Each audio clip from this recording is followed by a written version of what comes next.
and that body of knowledge called the Vedic library, just many, many thousands, hundreds of thousands of volumes, accumulated over many, many years.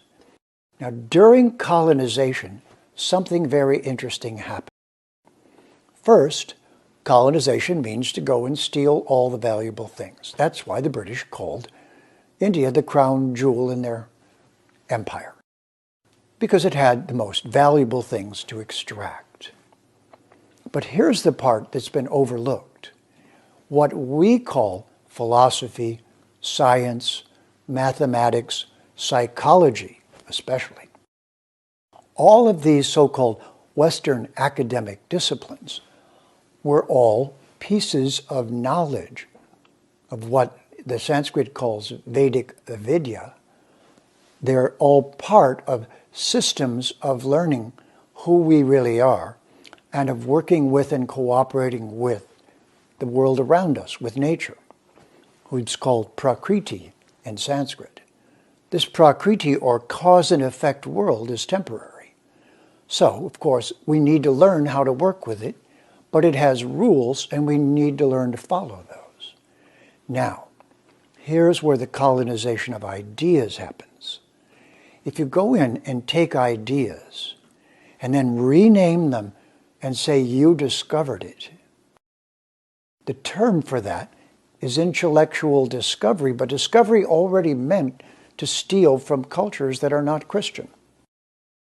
And so, the ideas and disciplines that I just mentioned also do not exist in Christianity. It has other things that make it Christianity. It does not have psychology, it does not have philosophy, it does not have the various components of science and that's why science has set itself up as the other religion, the atheistic religion. If you don't like Christianity, become a scientist. Or rather, a scientist claims to have no relation to the supreme in what they're doing.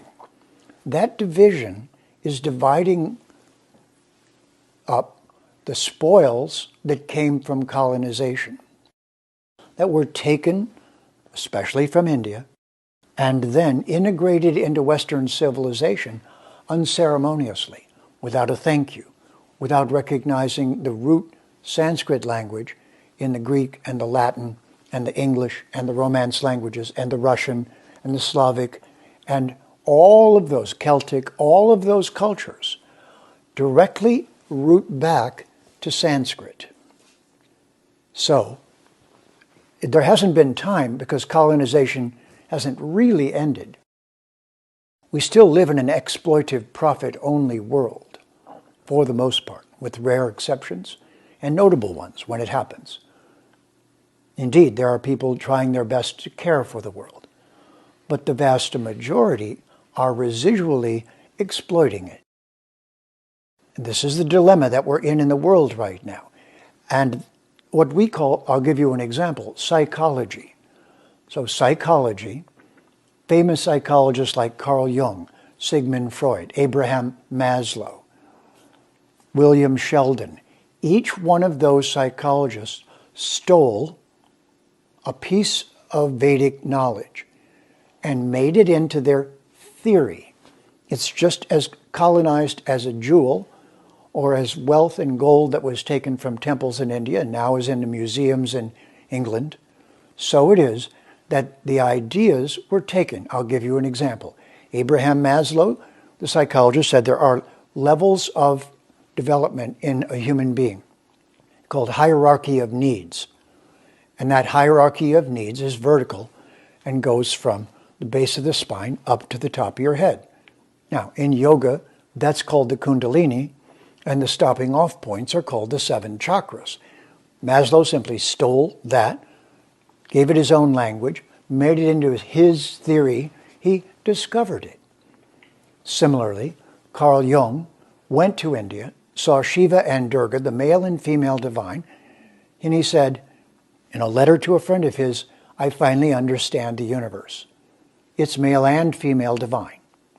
Because that's not in Christianity. No one says that in the Abrahamic religions. Not in Judaism, not in Islam, not in Christianity. No one says male and female divine. India starts with male and female divine. Jung saw it, and he said, but if I tell this to the people of the West, they won't accept it. So I'm going to call it anima and animus. So there's another one.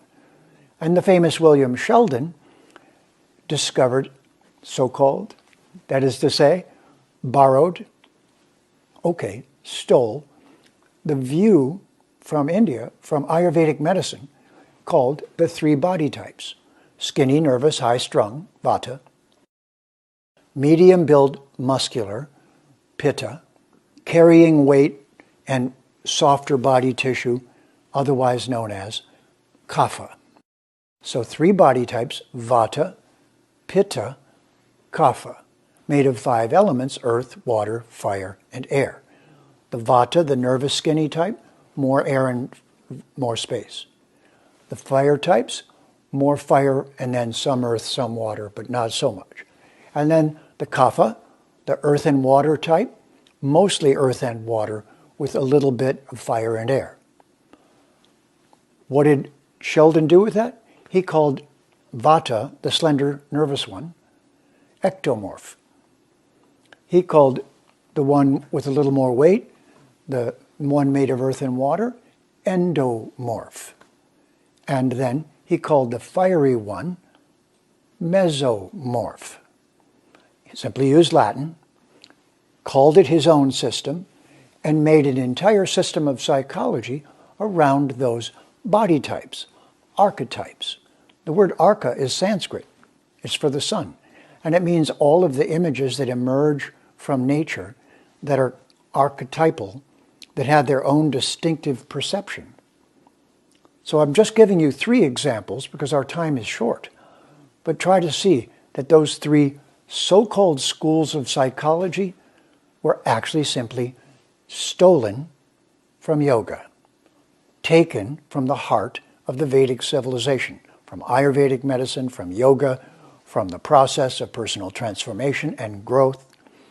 So that colonization is called intellectual discovery. You take something, it's not in your culture, you rename it, you disguise it, and you go, ta-da, I just discovered something. I discovered it.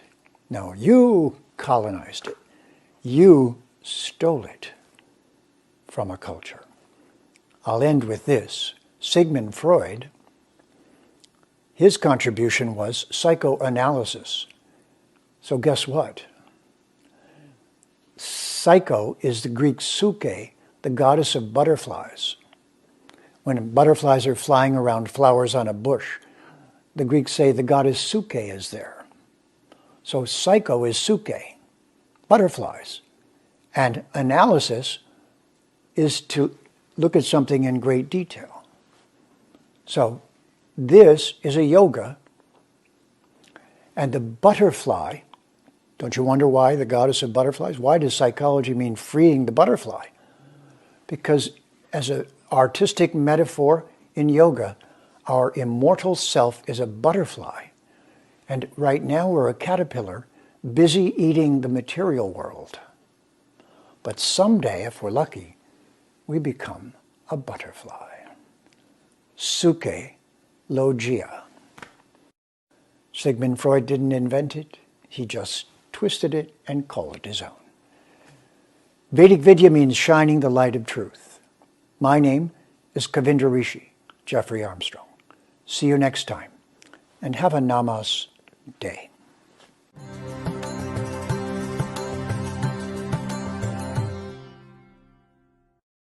Please remember to subscribe to us and switch on the notifications for this channel. For our other social media links, more content, and to support our work, please visit citti.net. Dhanyavad. Namaskar.